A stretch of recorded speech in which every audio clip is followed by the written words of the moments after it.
नमस्कार, मैं विश्वनाथ प्रताप यादव और आप देख रहे हैं न्यूज़ बिहार नेशन। अरवल जिले में बसंत पंचमी के मौके पर राजद के पूर्व कृषि मंत्री सुधाकर सिंह मुख्य अतिथि के रूप में पहुंचे थे, जहां ग्रामीणों के द्वारा किसान चौपाल का आयोजन किया गया था। जहां उन्होंने पत्रकारों से बातचीत करते हुए कहा कि बिहार में भ्रष्टाचार चरम सीमा पर है। किसानों के हित में सरकार काम करने में किसी प्रकार से कोई दिलचस्पी नहीं उठाती है, जिससे किसानों के समस्या धरे के धरे रह जा रहे हैं। हम आपको सुधाकर सिंह के बयान पर छोड़े जाते हैं कि आखिर उन्होंने पत्रकारों से बातचीत करते हुए क्या कुछ कहा है। सुनिए और चैनल को ज़्यादा से ज़्यादा सब्सक्राइब कीजिए ताकि हर छोटी बड़ी खबर सबसे पहले आप तक पहुंचते रहे। क्या मानते हैं कि भ्रष्टाचार 100% भ्रष्टाचार है। मैंने भ्रष्टाचार का कोई स्केल अगर निकालिएगा तो स्केल वो 99% होगा। 100 में 99 ऐसा कहीं नहीं होता। सभी इनके तंत्र में भ्रष्टाचार है। वो आपके इनके फार्म सब्सिडी का हो, फार्म इक्विपमेंट से सब्सिडी का सवाल हो। बिहार एक यूनिक स्टेट है जहाँ किसानों को सब्सिडी उसके खाते में नहीं जाती, वो सप्लायरों के खाते में सब्सिडी जाती है। इससे बड़ा आश्चर्य क्या होगा। बीज निगम के माध्यम से सरकार बीज बांटती है किसानों को। बिहार में एक भी बीज किसान लगाता है बीज निगम का? सबको पता है कि ये खाद्यान्न को ही बीज बना के बेच रहे हैं। और पूरे बिहार में किसान जितने भी बीज सरकार के लोग ले गए, सबकी खेती बर्बाद हुई। जबकि सीड एक्ट कहता है कि इसको कंपनसेशन मिलना चाहिए, किसानों को हुए नुकसान को कंपनसेशन मिलना चाहिए, लेकिन कहीं नहीं पूरे बिहार भर में। तो बिहार में तो सरकार के पास कोई कृषि नीति है ही नहीं। कृषि नीति के नाम पर एक ढकोसला है। कृषि रोड मैप 1, 2, 3, 4 की बात आ रही है अभी 3 तक, और 3 तक 3,16,000 करोड़ रुपया निवेश के बाद बिहार में पूरे खाद्यान्न के क्षेत्र में नुकसान हो चुका है। उत्पादन 1 लाख टन घटा है।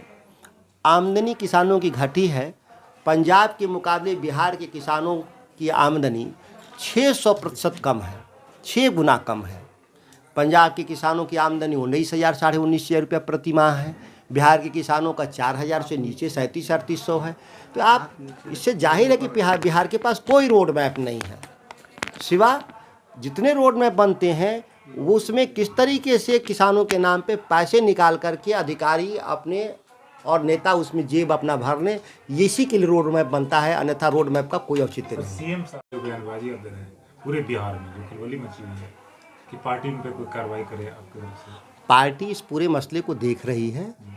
मेरे बयान कोई भी राष्ट्रीय जनता दल के खिलाफ नहीं है, न नेतृत्व के खिलाफ है, न राष्ट्रीय जनता दल की नीतियों के खिलाफ है। अगर किसी को तकलीफ़ है तो मैं विधायिका का सदस्य होने के नाते सरकार से सवाल पूछूंगा।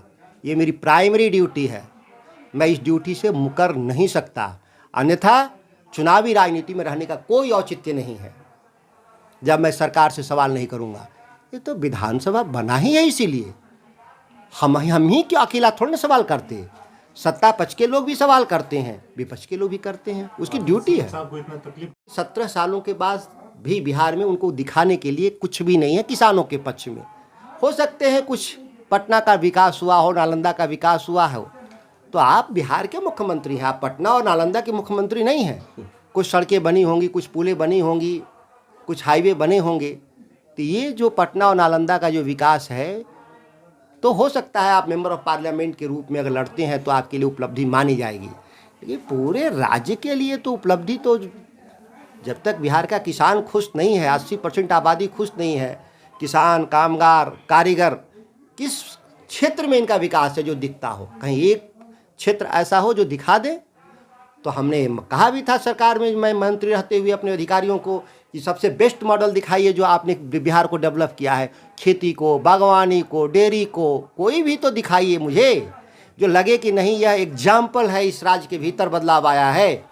अगर बिहार में कृषि क्षेत्र में थोड़ा सा कहीं बदलाव दिखेगा तो वह किसानों के अपने व्यक्तिगत प्रयास से, उसमें सरकार की भूमिका नहीं है। अगर कहीं कोई दिखा दे कि फला इस सेक्टर में कुछ डेवलपमेंट है, तो उसमें सरकार का रोल कहाँ है? सरकार के रूप में हम कहाँ काम किए हैं? सरकार के रूप में हम विफल हैं। यही तो मैंने बात कहा था।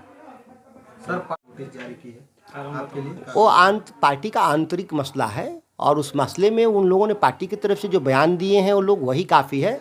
मेरे तरफ से केवल एक लाइन कहना है कि मैं समय के सीमा के भीतर अपने जो मेरे जवाब हैं उसको अपना हम पार्टी को पक्ष रख देंगे।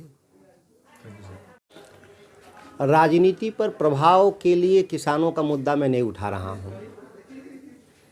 किसानों पे क्या प्रभाव पड़ेगा इसके लिए मैं इस मुद्दे को आगे बढ़ा रहा हूँ कि कोई भी लोकतांत्रिक सरकार में सरकारें तो बनेंगी, किसके लिए? क्या सरकारें अडानी अंबानी के लिए बनेंगी कि सरकारें किसानों के लिए बनेंगी? क्योंकि बिहार एक कृषि प्रधान राज्य है, जिसकी 80% आबादी, बिहार की आबादी किसानी पे टिकी हुई है। उसके खेती बाड़ी में जो आ रही जो समस्याएं हैं उससे सरकार मुंह मोड़ना चाहती है नीतीश कुमार की। इस सवाल को लेकर हम लोग एकजुट कर रहे हैं बिहार में, लोगों के मतों को प्रभावित करने के लिए नहीं। एक प्राइमरी ड्यूटी होती है विधायक के तौर पर कि जन समस्याओं को सुन करके उसके समाधान सुझाना और सुझाए गए आधार पर सरकार को काम करना है। तो मैं तो सरकार को सुझा रहा हूं कि आपको काम को, यह समस्या है किसानों की और ये समाधान है। सीधे सरकार कहे कि मैं नहीं सुलझा सकता, मेरी आर्थिक समस्याएं हैं, हमारी नीतिगत समस्याएं हैं, वो बताना चाहिए सरकार में बैठे हुए नीतीश कुमार जी को। इससे आप मुंह नहीं मोड़ सकते इस राज्य के भीतर कि हम राजनीति के चलते, हम चुनावी राजनीति के चलते हम किसानों की समस्या को नहीं सुलझाएंगे। वोट तो सबका चाहिए आपको, किसानों ने भी वोट दिया होगा, तो किसान की समस्या कौन सुलझाएगा? और मंडी कानून का सवाल है, मल्टीपल एजेंसी है जो खरीद में, उसमें क्यों नहीं आप मल्टीपल एजेंसी लागू कर सकते? आप बिहार में 17 सालों से सरकार में है, आपने सर्वे और चकबंदी पूरा नहीं किया। आप 17 सालों से सरकार में है, आप हर खेत तक कहे थे हम खेत तक पानी पहुंचाएंगे। पानी कैसे पहुंचेगा? पानी तो बिजली से पहुंचेगा। आप बिजली के खंभे नहीं लगा पाए खेतों तक, पिछले 1.5 साल से आपने बंद कर रखा है सुविधा ऐप को। तो तमाम ये सवाल हैं इस राज्य के भीतर जो किसानों से हम लोगों, किसानों के बीच में हमारी जो बैठकें होती हैं, पंचायतें होती हैं, उनके माध्यम से निकल कर आता। किसानों के अनाज का उचित मूल्य कभी नहीं मिलता, 1650-1700 से ज़्यादा नहीं मिल रहा, मिलना चाहिए 2040। तो ये सवाल तो हैं ही।